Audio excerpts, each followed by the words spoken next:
Hi, everyone, and welcome to Crushing Doubts live Q&A every Monday, as usual, 6 p.m. Eastern, 3 p.m. Pacific. Today, I have a special treat for you. It's going to be not just me answering questions, but I'm bringing on Daniel Lyman, who some of you may have seen when I interviewed him on Crushing Doubt. He is another mind-body expert. He is in Portland, which is one of my favorite cities. He formed something called the Mind Body Therapy Center. That is his treatment center, and he focuses very much like I do on making sure people don't have doubt in the diagnosis. So, Daniel, welcome to the show. Thank you for joining me. Thank you for having me. I'm excited to be here. This is fun. This is going to be great. One of the nice things about this that people will see is even though Daniel and I do think about things a lot alike, we're going to find out ways that we might think in some different ways or shed some light on some things for each other or for all of you. So let's get right to the questions. And then I'll make a few announcements somewhere in the middle, but I want to jump in right with a question. So we have Sylvia Sierra joining us. Hi, Sylvia. Good to see you again. And she says, hi, Dan. Which Dan? There's so many Dans here. But of course, this is Daniel, so we know who you're talking to. I've been trying to identify my doubts more. One is that I feel like I get migraine attacks when I do too much or overexert myself, and I'm not sure how that fits in with emotions/TMS. Okay, Daniel, I feel like since you're the guest, I'd be willing to give you the first crack at this, or I'm happy to jump in. Whatever works best for you. Any thoughts about that? Yeah, I want to make sure I heard the question right. So there's a belief that when she does too much, then she gets migraines. And that's the pervasive belief here is that, okay, if I do too much, I'm going to get a migraine. That's right. And she's wondering how that fits in with emotions or TMS, mind body stuff. Oh, well, that's a good question, and there's a lot of layers to that. I'll try to make my answer brief, but there is the potential that, from my perspective, topically, there is the potential she is pushing herself too hard. I remember I dealt with migraines myself, and I was working 12 hours a day. This is before I was in the mental health world. I was working 12 hours a day, sleeping like 5 hours a night, and not eating very well, and I was getting migraines, and I was pushing myself too hard. Now, if that's what she's talking about, that's one thing. If she's talking about, if I walk too much or I'm out in the sun too much, then I get migraines. Then there's a belief there that's holding her back because we know that to not be true. We know that being in the sun, walking too much, whatever the trigger might be, is not going to cause those migraines. So I guess, was her question like, how do I overcome that? Or what was the question? You'll have to forgive me. She was saying she's not sure how it fits in with the emotions kind of thinking of TMS. I'm going to sum up what I heard you say, and then we can kind of think about this. But Sylvia, I would say what Daniel's saying is you can overexert yourself emotionally. I separate it into the 3 columns. So the emotions column, there you can overexert yourself where your body's telling you, hey, I've had enough. I don't want this. But you delineated very nicely that there's the other side of things, which is the doubt column, which is when you're thinking you're overexerting yourself physically. Right. Or in some kind of behavioral way. And in that way, it's not the case. So the way I distinguish it is if you think you're overexerting yourself behaviorally or in some kind of environmental way, then that's a trigger. That's just giving you a thought that you get stuck in. And I know Sylvia well enough to know that she's talking more about triggers, actually. Got it. Okay. Yep. But actually, I shouldn't say that because I don't know her that well. It's possible that it's both. So Sylvia, what I would say about it is separate out the 2 different causes. If you feel like you're not overtaxing yourself emotionally and not doing something against your will, then you should be safe to go ahead and do things. If you are finding, like Daniel said, that you're doing too much emotionally, circle back. Daniel, how does that sound to you? Yeah, that sounds good. I think sometimes there's just like a basic sense of, and this is not talking emotionally, this is just talking behaviorally. There's a basic sense of forgetting to take care of ourselves. Right. And sometimes when we get into the TMS world or the mind body world, we think of like, okay, what is the emotional problem underneath this? When, we have a headache because we haven't eaten lunch or dinner. You know, like Right. it's a very simple thing. And I find that a lot. People are like, is this an emotional problem? And you're like, oh no, I slept 2 hours last night. I've worked nonstop and I forgot to eat and I haven't had any water to drink Yeah, all yeah. day. It can go the other way where you're like, is this an emotional problem or should I stop banging my head on this wall? Yeah, exactly, exactly. So sometimes I kind of recheck in with clients. I'll be like, I understand, like we want to go into the emotional stuff, but we need to make sure the basics are there because anyone that's human is we can very easily fall prey to being like, whoops, I haven't taken care of myself all week, you know, Yep. which can of course make anyone feel terrible, whether Yeah. you're dealing with chronic pain or Physically not. and otherwise. Yes. Um, Oh man, I am the we meanest can have an person. emotional response to not getting taken care of by ourselves. So I did want to note Sylvia says Dan is a great name. So many great Daniels in the world. Thank you, Sylvia. Such an original name too. Exactly. There's not many of us. So Sylvia, you have more follow up in this. So we're gonna circle back to that. I want to get in the next question from Richard Nolan. Or Nowlin. I'm sorry if I pronounced your name wrong. Please do let me know. He says, I'm struggling with doubt. My symptoms are not pain, but vision. The fact that vision problems with TMS are rare fuels my doubt. Any suggestions? So, Daniel, this time I'm going to start us off, and Please. we'll go to you about it. I did want to say there's certain symptoms that are harder than others when it comes to doubt, I find. Back pain, there's so much talk about it, and Sarno himself specialized in it. So I feel like it's harder to actually have doubt at this point once you're into the mind-body world with back pain or even with chronic pain. Yeah. So, Richard, I would want to find out from you in terms of vision, what is it that's happening? Is it blurry vision? Is it that your vision's not as not as acute as it usually is? Is it having to do with focus that comes and goes? There's some things that you could say about it that I think would help us know, but I can say I recently, this was really interesting, Daniel. I was talking to somebody on email. I was emailing with them, and they have tinnitus, and I've never really had tinnitus. And 15 minutes later, I had some tinnitus. Oh, of course. I was going to say that's a good recipe. If you've never had it, you're about to experience it. Exactly. Yeah. And tinnitus is one of those ones that I found I had naturally more doubt because I hadn't had the symptom before. And secondly, it doesn't work the same as pain. I was like, well, I don't know. What if the minute you're saying what if, we know we're in trouble. Of course. Oh yeah. You're going down the doubt pathway. So I would say one of my main suggestions to Richard is to have some patience with yourself, that this is going to evolve over time. However you are doubting right now is not how you are going to be doubting later. Totally. If you give yourself a process, it'll unfold. But I'm going to let Daniel answer too. Go ahead. I love that response. I think that's great. I always have to laugh a little bit, and maybe that sounds bad. I don't mean that anybody's asking these questions, but on this side of the aisle, people say, I've got this really rare symptom. And it's always interesting because I'm like, oh, it's interesting. I talked to 8 people with that same symptom yesterday, you know, so it feels so rare when you're the person going through the symptom. But I've worked with so many clients with eye stuff, whatever's specifically going on. There's ocular migraines are something that I hear of all the time, and you hear about auras all the time, and those are very common mind-body TMS symptoms. Yeah. So dry eyes also. Yes. Oh, dry eyes all the time. That's a very a secondary symptom that a lot of people won't come to what I've seen come to therapy for, but they'll be like, but I also have these really bad dry eyes. Like my back is, in a lot of pain, but I've also got bad dry eyes. Right. Yep. A lot of those kind of symptoms. Yep. So the other thing is really don't put yourself in a different camp. Don't think of yourself as different. Exactly. It's all a mind-body process. The mind can do anything that the body can do. It can make it happen. So I would say give yourself some time. Yeah. And don't make yourself feel different about it. Think of it as a back pain in your eye. Back pain in your eye. Yep, exactly. When people say, oh, I don't want to read, healing back pain or something like that, I'm just like, just substitute back pain for whatever symptom. Exactly. Because the mind-body process works the same.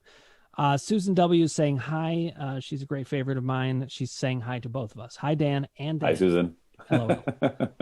We're getting lots of Dan puns. Okay. Keep the Dan jokes. We have a diehard Patriot 3 says, hey, Dans.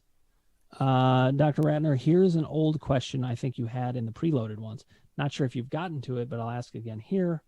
Let's see. I wanted to see if that was one that we had loaded in. Okay. When going through the 3 columns, after a symptom comes up, how do you know you found the cause? Will the symptom go away right away if you found the cause? Okay, yeah, actually, that's a great one. And I honestly can't remember if we did do it. I don't think we have. I had it in my list of things to do. So thanks for bringing that up again. So, Daniel, I also just wanted to remind you, and let's leave this question up for a second, just so that we can both kind of see it. The 3 columns are the emotions column, which kind of operates very similar to how Sarno thinks about it. Yep. Doubt column, which is very in line with what you and I do. Totally. Yep. And then the power column may be something that you work with also, but what it is it's the relationship with the self. Yep. And whether you're feeling good about yourself in relation to your own relationship, yes, with other people, and with your symptoms. So he's asking about the 3 columns. I just want to make sure you were oriented to that a little bit. Totally. I appreciate that. Yeah, we're very similarly aligned there. So great. So again, he says, when going through the 3 columns, after a symptom comes up, how do you know you found the cause? Will the symptoms go away right away if you found the cause? Oh, this is a beautiful question. There's so much in it. You want to take a stab at this first, Daniel? Or no, I'd love to hear, since it speaks specifically to 3 columns. Since it's about 3 columns, I think I should start out. Yeah. So, okay. I would say this: if you have the exact cause, yes, the symptom will go away. But the chances of you having it exactly right away is slim to none. You know, you're likely to have to sift through things. So this is particularly true that it could go away really quickly if it's an emotionally based one. Daniel, one of the way I talk about the emotions column is that's about the onset and uptick in symptoms. Mm-hmm. This is just how I have it organized in my mind. So if you get the right emotion, will the symptom go away? Only if you get it exactly, specifically. Which is a lot of pressure. It's a lot of pressure. What you can though find is that it might go down some, and then you're in the right ballpark. Mm-hmm. And then you keep going at it. The same is true with doubt. If you've got the right doubt, great. Or even with the right column. You could be looking at the emotions column and it turns out it's a power issue. Right. Just by realizing that, we relax. So I would say your symptoms come down when you're in the right ballpark. If you get really specific and you're right on it, then it will disappear. So, Daniel, what do you say to that? Is there anything you'd add to that? Yeah, I totally agree if you're able to get right on it. But I also I discourage a lot of clients from trying so hard to figure out exactly what's going on in the moment that might be I mean, we want to understand, but if we put too much pressure on ourselves, it's actually making things worse. It's going to amp up our nervous system. It's going to upregulate our nervous system, which will keep us in a heightened, anxious place, which can only make the symptom worse. It doesn't make it better. So I agree with you. But I always tell people, allow yourself space to figure out whatever the trigger may be. If it's emotional, then allow yourself space to process the feeling, whether through journaling or whichever is your favorite way of expressing a feeling. Right. But if we don't quite get there, take that pressure off yourself. No one's perfect. No one can say exactly what we're feeling at exactly, every single moment of the day. That's just not the way we're built. So Absolutely. Take the pressure off and then do some self-care at that point, something that feels good to you. You know what else? This goes along with what you're saying, but one of my solutions is to stop trying to figure it out. Yes. Yes. Trust that your symptoms are trying to communicate something. Mm-hmm. So trust that you'll get the communication eventually. You don't need to, if you're thinking too hard, it becomes a problem. Very similar to what you're saying. Yes. Just a little added twist to it, but I totally agree. We can problem solve ourselves into a worse problem. Completely. Sometimes I could not agree more. So there's always a line where it's like, okay, allow yourself that space to figure it out. But if you can't figure it out for a little bit, step away. Yeah. So if you and I hadn't figured out this problem, we would just let it go. I'm kidding. Well, we're here for you. Okay. So getting back to Sylvia, she was making more observations about what she was saying before. She says, it's more like too much work or too much activity, just generally mental and physical. And it's like a pattern. Every weekend, for example, it's a stress crash. And she said, maybe it's both. So there's actually a whole conversation having here. I'm going to read you the rest of the conversation, Daniel, if that's okay. Okay. Yeah, of course. I read to my kids at night. Now I'm reading to Daniel during the day. I'm going to fall asleep pretty soon. Here we go. Okay. Let me know, because that would be a mind-body thing. Yeah. All right. So Kara Colarossi, I haven't seen you on here, so welcome, Kara. And actually, I should say for new people here, if you haven't already, click subscribe, ring the bell for notifications, hit like if you like what you're hearing, and put your comments below, and I'll get back to you personally. This is a very well-rehearsed thing that I often say. Also, if you do want to come on and join us, you can go to www.callcrushingdoubt.org. You can come on video and on audio, whatever is your preference. Okay, so Kara Colarossi says, my symptoms aren't so much pain. I'm limited in my mobility. Drop foot, right foot and left. I've had great success with mind-body work for pain and migraines, but this mobility issue isn't budging. So first of all, it's not that I don't have empathy for every single person who asks, because I do, but I want to highlight, especially with new people, Kara, you do have my empathy. Yes. It's very hard when a symptom bites down in this way and becomes a pressing thing that you feel like is immovable. And I just want to say there's plenty of hope for multiple reasons. And I think Daniel's a perfect guest for this, because he and I are so into the idea of doubt and getting past that. Many people, Daniel, come to me because they've been working essentially just on the emotions column. They're just thinking, how are my emotions leading to symptoms? And that's what they've been told, if they're lucky, because if they aren't lucky, then they don't even know about the mind-body issue. But there's a lot of hope in the fact that doubt could be playing a big role. And when I read this, what Kara said, I'm hearing a lot of doubt. Totally. Yes. Yeah. I don't blame her at all. Of course. Totally with you on that, Kara. But when a symptom doesn't budge, it's only natural that the doubt then starts to ratchet up and up and up and up. So, Daniel, any thoughts for Kara about that? And then I'll get into mine. I do a lot of evidence sheets and these are on the TMS wiki. A lot of people have talked about various forms of evidence sheets, but let me just talk this through with you here now, is that with drop foot, with any sort of mobility issues, we'll have a piece of paper and we'll put a line down the middle. We'll put structural on one side, and we'll put like TMS or mind-body syndrome, whatever you want to call it, whatever the acronym du jour is. You'll put that on the other side, and we just gather evidence as to why whether this is a structural issue or this is a mind-body issue. And we gather as much evidence as we possibly can as a way of crushing doubt. Because if you get to confidence, and I always say to people, like, I'm not here to prove to you this is a mind-body symptom. We're here to prove to you exactly what's going on, whether it's a structural issue or a mind-body issue. So we just go through and gather as much evidence as we can. We're like lawyers in a discovery phase, just trying to learn, okay, how is this symptom behaving in my body and my mind? And how do I change the way that I behave because of it? And let me write all of this information down to give me a good narrative of why this is happening. And I will spend sometimes with certain people, especially where they're like, I know pain is, but is this mobility issue? Is this a mind-body issue? I'll spend a whole session just going over this, because when we eliminate that doubt about the symptom, then the symptom usually goes away. So great points. And I love the idea that we're not just trying to prove one thing, because then we're not being scientists. We're not being logical. We have to really think about what is. And our brains are smarter than that. If we're trying to fool ourselves, that doubt will still be there. So we can't argue ourselves away from doubt. We have to prove it to ourselves.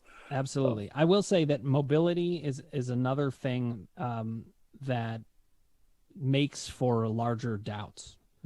Anything that feels that limiting. There's something about pain that, we even talk about pain as subjective, but mobility is not really subjective. If you can't move it, you can't move it. So it becomes more convincing. It's similar to what Richard was saying about visual, and he had got back to us on that. So I'm gonna get to him about what's going on with that. And incidentally, he has tinnitus. I just found out. So there we go. Another symptom like that.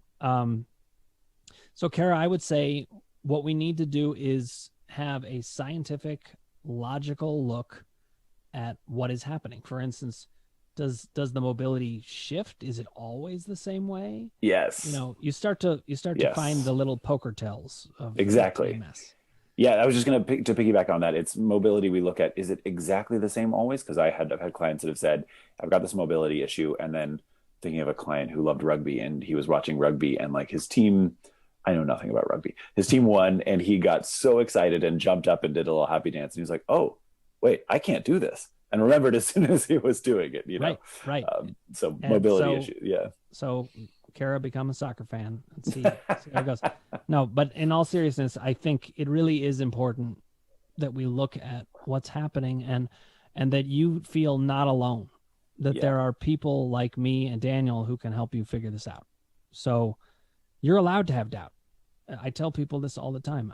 The idea is not to have no doubt. You're going to have huge doubts. I formed this whole thing because I have so many doubts. Totally. All of the questions that I asked, that's what led to the answers. So, Kara, let us know if you need more information. And just like the gentleman who you were about to bring it back to with the eye stuff before, I do want to reflect back that you're definitely not alone with mobility issues. That is a very common thing we talk through. Yeah. And I also would add, it's something that we kind of test out. You know, you try out certain things and you start to get confidence from, you're like, oh, I didn't think that I could move like that. You get new data. The mind-body work often is about getting new data. Okay, Sylvia was just following up one more time. She says, yes, okay. I probably drive myself too hard, do too much to the point where I get all anxious and stressed. Maybe my body's just trying to get me to stop and rest. I don't know. It's so confusing. I would say this.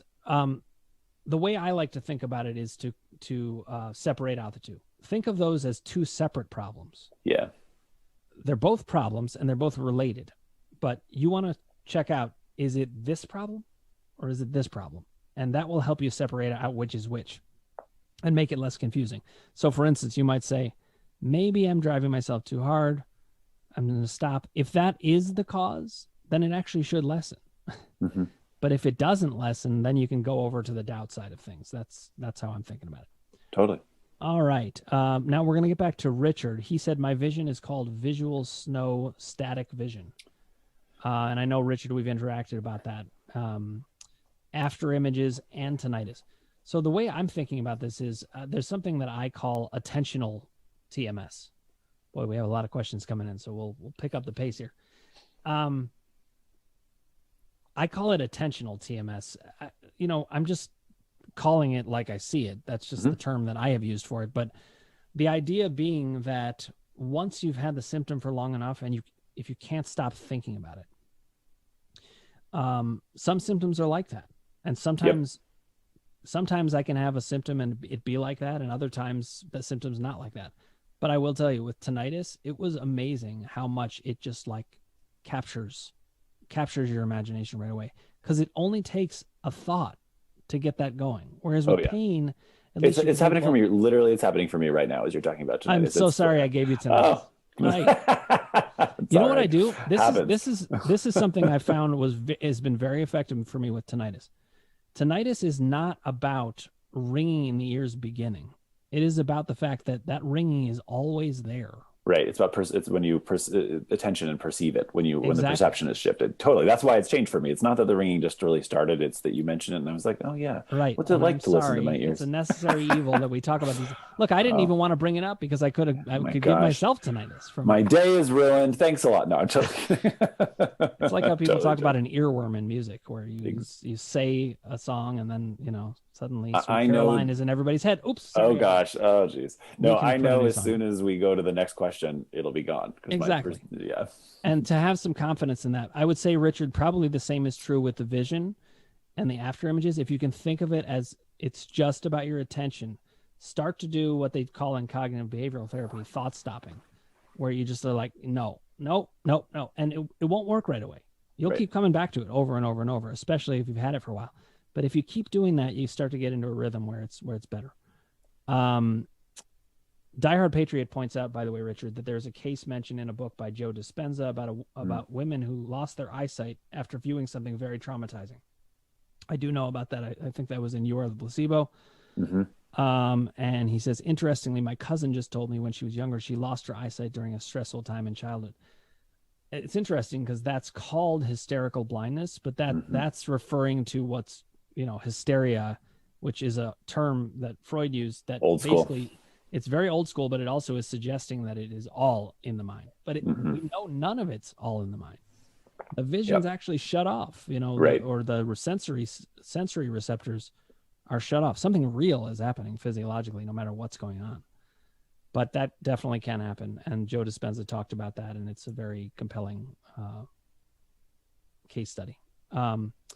Okay, Susan W. says, when you find out you have any physiological GI issue, of course, it raises fear, and how to overcome that kind of fear to keep anxiety, et cetera, down. So, but still don't know the actual diagnosis, have to get testing. So I think what Susan's saying, and I can interpret her because I think I know her well enough. I said that before, but who knows? Is this your whole family that's just messaging in here? No, yeah, it's just my family. Interestingly, my mom is named Susan.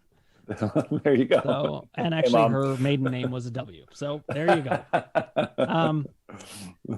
I think this is a good point. We get triggered by all kinds of things. We get triggered by people mentioning symptoms. We get triggered by a diagnosis.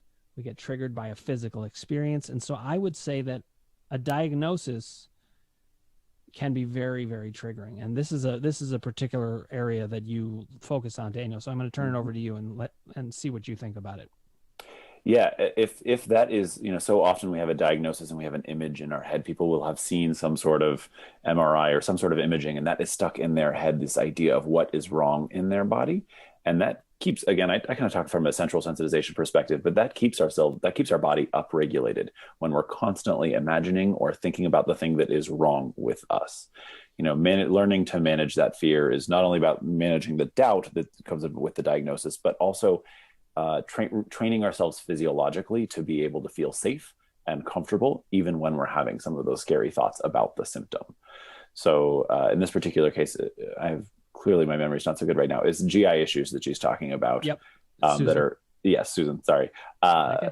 And there's GI issues that has some information about, but not full information, right? Right. And, we also need to say, I don't want to call into question doctors that I don't know who they are or what they've said. So I'm not trying to step on anybody's toes, but I do want to put out there that you may want to think about, what does the literature say about whatever diagnosis there is? Because I get people who come to my channel and they say to me, is this true even for herniated discs? And I'm like, oh, that's like the number one thing. So, it's interesting what information people have. And that's true for you, Susan. Even me and you, we've had some interactions and talked about some things, but the fact is I don't actually know what you've been told yet. And I would want to know more about it. But I can say this: don't just buy a diagnosis. Yes. You're right. Just because somebody mentioned it doesn't mean it's true. Because there are all kinds of diagnoses being thrown around all over the place. And it's fairly insane. I mean, I would say even between psychology and medicine, I don't know, what percentage of diagnoses do we think are either not accurate or maybe describing only part of the picture or misunderstanding a person? It's got to be super high. Totally. So just something to think about, Susan, is don't buy into that diagnosis totally, even if it is conclusive medically. Discs causing back pain is considered conclusive. It's not, but it's not actually true. Right, exactly. I just want to agree with you 100% here. If we were working together, if I was working with Susan, I would want to get as much information as we possibly can and then unpack that through an evidence sheet to say, like, okay, here's the diagnosis you were given, but let's see how the actual symptom behaves. And does it behave the same way in every single, like we talked about just last question, same way in every single instance? Does it vary? Because that's important to help us understand actually what the symptom really is versus just going off the, Dr. Google. Yeah, right. Very important to think about. And I think, that's why I find logic is so useful. The science is very important, but if you just run it through logic, a lot of times they'll say illogical things. I think it was somebody last week who told me that they had been diagnosed with something and they went to a chiropractor, and the chiropractor said, oh, it's because of this car accident you were in. And they said to the chiropractor, the car accident was before the pain, was after the pain started. Right. And the chiropractor actually said, nope, I'm certain it's the car accident. Right, exactly. It doesn't make any sense. Yeah. It makes no sense whatsoever. Totally. Linda Alarde, welcome back. She says, oh my God, dry eyes, so bad that blinking caused me to abrade my corneas. And of course, diagnosis, totally a physical condition. I have symptom relief, but day by day, it's like I wake up not knowing which body I'm in, the friendly body or the angry body. I think expressive writing helps when I focus on what I'm feeling. So I think that was kind of two different comments, but I've dry eyes is another one. Dry eyes, tinnitus, visual stuff. mobility. These are all issues that people worry, oh no, maybe I have this weird other issue. I'm telling you, I've heard it all. Oh, And I'm totally. sure Yes. Daniel has too. Yes. And Linda's bringing up an important point too. If you have dry eyes to the point where you get a corneal abrasion, like that shows you how real these things are physically. You're not just feeling that your eyes are dry. Your eyes are actually dry. Totally. Yeah. But the good news is we can get it under control potentially by understanding what's the symptom expressing. Okay. I also just want to step. Sorry to cut you off there, No, go ahead. just unsure of being waking up in like an angry body or a friendly body or whatever exact word to use. Oh yeah. I so understand that and can relate to that. Part of the process of getting over this is learning to not be afraid of waking up in an angry body, because even that language, which I appreciate and I so relate to, also kind of gets us heightened and a little bit afraid. Like, is tomorrow going to be an angry day? Which then we're already kind of upregulating our nervous system as we're starting our day or going to sleep the night before. So that would be something we'd want to unpack a little bit, as well as making sure that we're not afraid of being in our body. Alan Gordon talks a lot about basically like oh crap, what's the name of it? It's just basically a body scan, essentially, where you just learn to be in your body without fear. And I think that's really important, so that we're not afraid of those angry days. We can accept them without fear. Yeah. Easier said than done, I know, though. Right, but it's a very important point. And it's one way that you might think about it is you could think about it, instead of angry or happy, as quiet versus loud, because I'm just thinking about that now, because it's another analogy that takes it out of good or bad, and instead it makes it about, well, the body's expressing something. Exactly. There's less judgment on it, because this is kind of Buddhist of me, but we want to take away the judgment as much as we possibly can, because then with judgment builds in fear, and we actually build an attachment to something when we're afraid of it. So an angry day, we're actually pretty attached to it because we're afraid of it.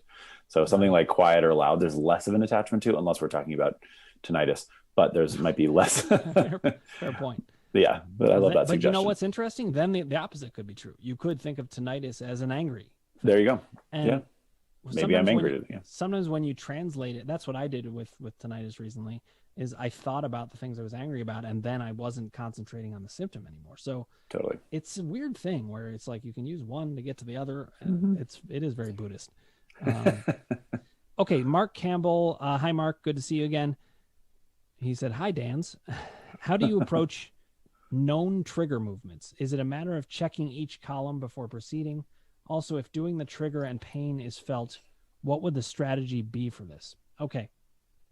So, Daniel, some of this is kind of in the language that I talk about, but I think it's pretty easily translatable to. Oh, yeah. No, I got it. Yeah, totally. So when he says, is it a matter of checking each column before proceeding?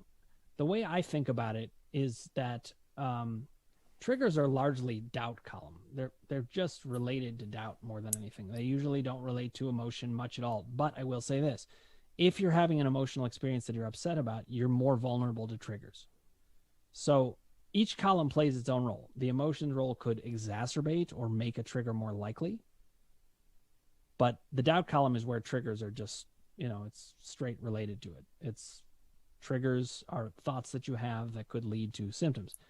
The power column is it's not a column that I check to see if it's causing the condition. The power column is something I use against the issue. The power column is something I use to go against doubt, to remind myself, no, I'm strong. As an example, Daniel, what you were saying about angry days and being afraid of them. One of the ways that I bring down my fear of days like that is to remind myself of all the power that I have, that I've done this before, that it's only a matter of time. So I could have a symptom for a while, but it's not going to be a problem. Similar when Mark says, also, if doing the trigger and pain is felt, what would be the strategy for this? Well, first of all, you have to remind yourself, if you've ever done it and not had pain, then that data is actually not a counter to that. It's telling you something else. It's telling you that you were more afraid. Would you agree with that, Daniel? What are you thinking? I would. Yeah. I really appreciate everything you said there. When it comes to my interpretation of what he's talking about is a conditioned response. So every time I sit down, my butt hurts, or every time I walk, my right knee hurts. And with that kind of conditioning, I always go through a process with people. Usually I'm working with them online. I'll have them sit with me, or we'll go for walks, or I'll talk to them on the phone as they're exposing themselves to the movement that usually triggers pain. And there is a kind of a graded exposure that we do to help teach our brain that movement and that position is safe. We make sure that we are emotionally in an emotionally sound place, and we've regulated our nervous system, and then we do a little bit of exposure. It's a client that I've worked with for a long time, or I used to work with a long time ago. She was dealing with sitting issues, like basically couldn't sit. And so we would sit for a few seconds and then sit for a few more seconds and just kind of slowly expose her to this, where she got to a place where she could sit for a long period of time and wasn't afraid of it. So that kind of conditioned response, we just want to decondition by teaching your brain that you don't need to be afraid of that. That's actually, from my perspective, from a therapist perspective, I get kind of excited in those moments because I'm like, oh, great, conditioning. That's like slam dunk. We can do this actually pretty easily. So yeah. And the great thing about it is when you do it, people gain such confidence. Exactly. If you're able to do it for 10 seconds, don't you think you could probably do it for 15 seconds? Exactly. Exactly. And you keep going, and then eventually you're like, well, why was I able to do it for 2 minutes? I mean, right. And suddenly you get to a certain point where it kind of breaks here. Exactly. Oh, okay. Diehard Patriot 3 says, sometimes after I address my main symptom mentally by doing any form of column work, the areas of pain sometimes turns to itching. Yes. Okay. He's got more. This also happens if I'm stuck between doubt and confidence, and after I read the book, You Are the Placebo, before I found out about TMS. Is this my brain getting confused about it, about if it should give me pain or not? LOL. So here's my answer to that. I don't think this is about your brain getting confused. I actually think, I think it's your brain trying to confuse you. What's happening is the more you get onto the symptoms, the more you get it down, the part of you that does need doubt in the picture or is tempted to have doubt comes back. Doubt is just always coming back and coming back and coming back. I've been doing this for years, and I really feel very powerful at it. Doubt still gets me sometimes, and I have to work at it. So I think that the way I think about it is that with that whole idea of symptom imperative, where a new symptom comes up, I look at that as progress against doubt always, especially in the doubt. Oh, column. yes. Yes. So I also do want to just remind everybody out there that I have, Daniel, I don't even know if you know this, but I started up these seminars that give the information about this kind of stuff. And the signups are now working on www.crushingdoubt.org. So you can go there, and it has a description of the seminars. The first one begins June 7th. So it's coming up soon. And these happen over a period of 2 weeks. I have 8 sessions in there, and they're all to target all this information, give people all the column work. So, if people haven't already, click subscribe, ring the bell for notifications, yada, yada, yada. Okay. We'll get back to another question. Matt Anderson, welcome back. Matt is somebody who actually did come on the show visually once. That was amazing. And he did it because of power column work. Nice. He says, I understand that generational trauma and personality traits are a makeup of mind-body, but can coming from certain families, genetics, make people more prone to developing mind-body issues? Okay. Matt has, he has great questions like this that get into That's a good one. The philosophical weeds. You want to take it first, Daniel, and then I'll take a stab at it? Sure. Yeah, I think it's a really good question, and I don't claim to be a genetics expert, so I won't speak towards that. But my experience of being in this field is that the short answer to your question is yes, that there can be a proclivity that people have towards developing mind-body issues. We tend to see personality, everyone who's alive experiences a mind-body issue. You get butterflies when you're nervous, you get a headache when you're, I don't know, whatever the situation is. It's very common for anybody to feel that way. There is a proclivity of certain personality types to chronic pain. And we can kind of see that intergenerational habits of those personality traits that can be passed down. We do have research that demonstrates that, if you want to call it like mental illness, which I wouldn't, but mental illness, there is a hereditary component to that. So to answer your question, yes, there is, but that doesn't mean it's everything. Just like everything is not 100% environmental and everything is not 100% genetic, there's a mix there. And, I work with clients on figuring that out kind of, trying to suss that out. How much influence can we have on this? And from my perspective, we can have a lot of influence on this. But, people are prone to anxiety. People are prone to depression. Those are normal things that can be genetically based, but they are not always. That's kind of my rambling answer, but no, that was beautiful. I didn't find it rambling at all, but I think that I'm a good example of this because I used to be afraid of public speaking, and now I'm just like, look at you now. Come on, I have down-regulated whatever anxiety there was about that. And there are 300,000 people watching this right now. It's incredible how many people, they just flock to it to see. Will he get nervous? But I don't. I think the idea is that there can be proclivities towards things, but it really also depends about what you get exposed to. Yes. And how it's dealt with. I mean, here's an example. This is totally off of symptoms, but let's say you have a proclivity towards music, but you never get exposed to it. Right. Maybe you don't become a musician then. Exactly. But somebody like that is more likely to become a musician if they do get exposure because they like it or they have a talent for it. So actually, Linda Alarde is making an observation that goes with this. She says, the classic personality traits are, for me, the key. I envision having a team of inner critics, the perfectionist, the taskmaster, the timekeeper, Chicken Little, the nag. They gang up sometimes.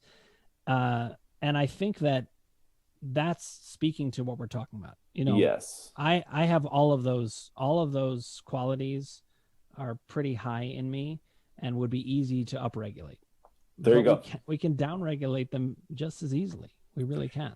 My mind goes to the study out of Northwestern where they took fMRIs of people's brains and they were able to accurately predict who was going to get chronic pain based on the way their brain was formed. Now, just like I'm 6'2", I'm very tall, so there's a genetic proclivity for me to be tall. That doesn't mean that I can't, there's a genetic proclivity for me to look a certain way. That doesn't mean I can't influence the way my body looks, or I can't change certain things if I want to by working out or eating or whatever. Our brain's kind of the same way. Our brain is going to look a certain way based on genetics, but we can influence how our brain constantly is forming and shaping based on behaviors and environment and how we think. Because, our brain is plastic. It does change all the time. Yeah, and I think it changes moment to moment. This is something I emphasize a lot. It's very, very changeable. I mean, yes. I've been going through this day. I've been this is going to sound bad, but I'm going to say it anyway. I feel like I've been like hundreds of different people at different times because we're just in totally different spaces depending on what's happening. So it's a good thing you're on the space with a therapist right now, Dan. I'm here for you if you feel like a lot of different people. Support me. I appreciate that. We're here for each other. Jasper Hitchcock says, "Hi, Dan. Would you say taking antidepressants is the same thing as repressing emotions?" Great question. That's a fascinating one. I think that it can have some similar effects. I think, though, it's a very different process. So it's just such a great question. That's what I think I need to think about. Daniel, I'm going to turn it over to you so that I can think about it. That's a smart move. That's a pro hosting move. My short answer to that. You can kick it back to me anytime you want. My short answer to that is no. Because people take SSRIs for different reasons. It's not a one size fits all, and they can be very helpful to help regulate somebody. So from my perspective, if you are flooded with feeling, you're somebody who is completely flooded and has a very difficult time managing any feeling, then an SSRI is actually just kind of it's like putting a muffler on it to make it more manageable to learn how to cope with it. So I wouldn't say it's again, it's not a one size fits all when it comes to pharmaceuticals. So I'm always careful about how I answer this, but I would say that I wouldn't conceptualize it that way. Don't be afraid of that. Like, if I'm taking this, does that mean I'm just repressing these feelings and it's going to cause all these problems? Yeah, I don't find that's usually the case. I mean, the other thing is we're altering different things. You take an SSRI and it's altering a chemical thing. And it doesn't have the same effect as fully repressing an emotion. I think it's more about degree. It just tones it down a little bit, and that is a different thing. And I find that they can be useful for some people, but at the same time, I think sometimes people find it useful to get off of them if they feel kind of too dulled or a little too blunted by it. Totally. But it's totally about degree. Okay, I'm going to jump around a little bit. Let's see. Linda Larde says, does calming the nervous system and reducing fear impact the cognitive experience of doubt or power? I got to read that one again. Hold on a second. I love that question. Go for it. Does calming the nervous system and reducing fear impact the cognitive experience of doubt or power? Wow. Okay. You jump in because you loved it. And by the way, I think I want to stay a little extra. Do you have 5 extra minutes, Daniel? Because Sure. we've got a lot of questions, and Yeah, that's totally fine. I think they're getting a lot out of this. Go ahead and answer. The short, no, I'm trying to keep my answer short because there are a lot of questions, but the short answer is yes, that it does affect your cognitive. From my experience, it does affect your cognitive perceptions and the cognitive behaviors. I mean, this is pretty simple, but if you just slow down and take a deep breath, you're going to find generally over time your cognitions will slow. That first deep breath, it may not actually happen right away, but if you take 5, then by that 5th one, your cognitions will slow and actually be a little bit more manageable. So I think yeah, go ahead. That's great. One thing I'll add is just from a biological standpoint, when the fear response goes down, your processing speed goes up. Yes. If you are nervous, your processing speed will plummet. I remember when I was at my rehearsal dinner, and one of my wife's cousins was telling a joke, and I could not follow it for the life of me. I was like, I cannot do this. Like, just couldn't. And everyone was like shouting out the answer, and I was like, just leave me alone. Your processing speed goes down. So if you calm down the nervous system, one of the things that happens is your processing speed goes up. But interestingly, in the power column, if you remind yourself to check in and see, am I feeling powerful? And is there something I can do to feel powerful? You can get your processing speed to go up yourself. So it works the other way around too. You can get control of these things. So I hope that answers another side of the question, but that is a fascinating question. It's a good question. I'm going to jump to some people we haven't heard from just to make sure to get everybody in here. Julie Ebby says, I have doubt after a huge brain/neck surgery because this facial/head neuralgia won't go away, but I just keep treating it as mind body as I'm not going to any more doctors. I can get it to lessen some. Okay. So first of all, I will say you've got whatever's physical versus mind body, there's a huge trigger here anyway, because a surgery is it's hard to know where to put it, where to sort it out. So that's hard enough. Neuralgia is another thing that can be particularly hard with doubt. I do think the fact that you can get it to lessen some is a sign of something, some component. Like, you can't get something to lessen that's purely physical. You cannot partially unbreak a bone. That'd be cool if you could. It would be really cool. That's like some Harry Potter stuff. But what would you say to this, Daniel? I just honestly, my gut reaction is just empathy for this person. I feel for you that it sounds like a pretty intense surgery here. And I hope that you have exercised that empathy for yourself as well, some compassion for yourself at this, because that in turn can actually help downregulate us. Yeah, I do also want to put in a plug for the fact that mind-body experience is very, very powerful. And so give yourself some real hope that this could come down a lot. Oh, yeah. I'm not saying that it will, but it easily could. Oh, totally. We've heard about things like this where you get it to go away entirely. Totally. So I think it's good to have hope and really push for that. Okay, Karen Isaacs, welcome back, Karen. She says, I was just talking to a friend about going back to the office and got pain in my left shoulder. I fell 18 years ago and dislocated it. So I have fear on that. Okay, so yeah, there's a similar thing. There's a theme that I'm hearing in some of the things, which is, well, what happens when there is something actually physical that either happened, or a surgery that happened, or a trigger? These are things that people struggle with doubt a lot. When there's potential physical evidence, right? It's challenging.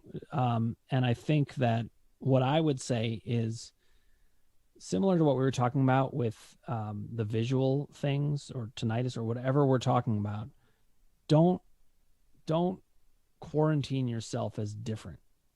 I know I said that before, but I would say it again here, that just because you had an injury before doesn't actually mean that your shoulder should be different than my shoulder at this point. Right. 'Cause And she things said it heal. was like 15, 16 years ago, right? It 18 was years ago. Yeah. 18 years ago. Okay. I'm terrible numbers. So it was a long time ago. At this point, her shoulder has healed. That is functionally, Exactly. that is just how the human body works. Your shoulder has healed. And I would also encourage you, let's look at this behaviorally. Your shoulder started hurting.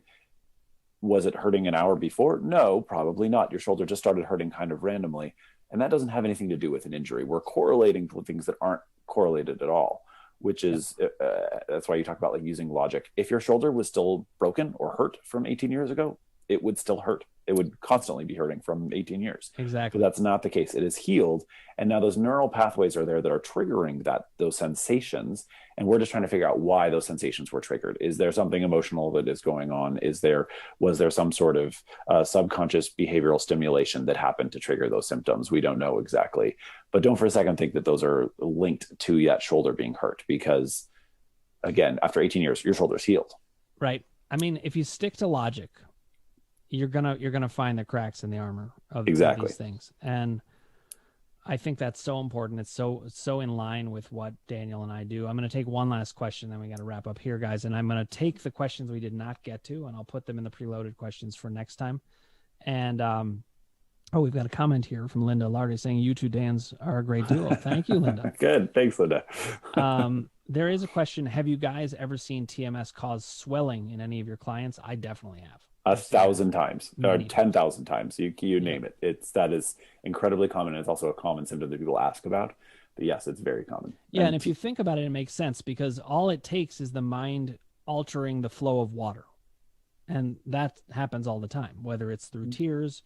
Sometimes I felt dehydrated after I've drank 2 glasses of water, and it's because, things shift in the body with water. So any system can shift. I wish we could go on and on, because I love this conversation. And Daniel, you're such a great guest and addition. And I really find that you think about things in such a similar way to me. I think you're great. Thanks. I appreciate it, Dan. It's nice of you. This is fun. I'm having a good time. But I'd love to do it again sometime soon if you would like to. Absolutely. Appreciate you lending your time to us and expertise. Guys, such a great group of questions and group of people. Thank you for joining us. And I look forward to seeing you same time next week. And we'll have Daniel on again soon. I'll get these questions in the preloaded questions, and I'll get back to you all. If you haven't already, click subscribe, ring the bell for notifications, hit like if you like what you're hearing, put your comments below, and I'll get back to you personally. And if you do want any of those PDFs or seminars, they are on our website, www.crushingdoubt.org. Thanks, everybody. And thank you, Daniel.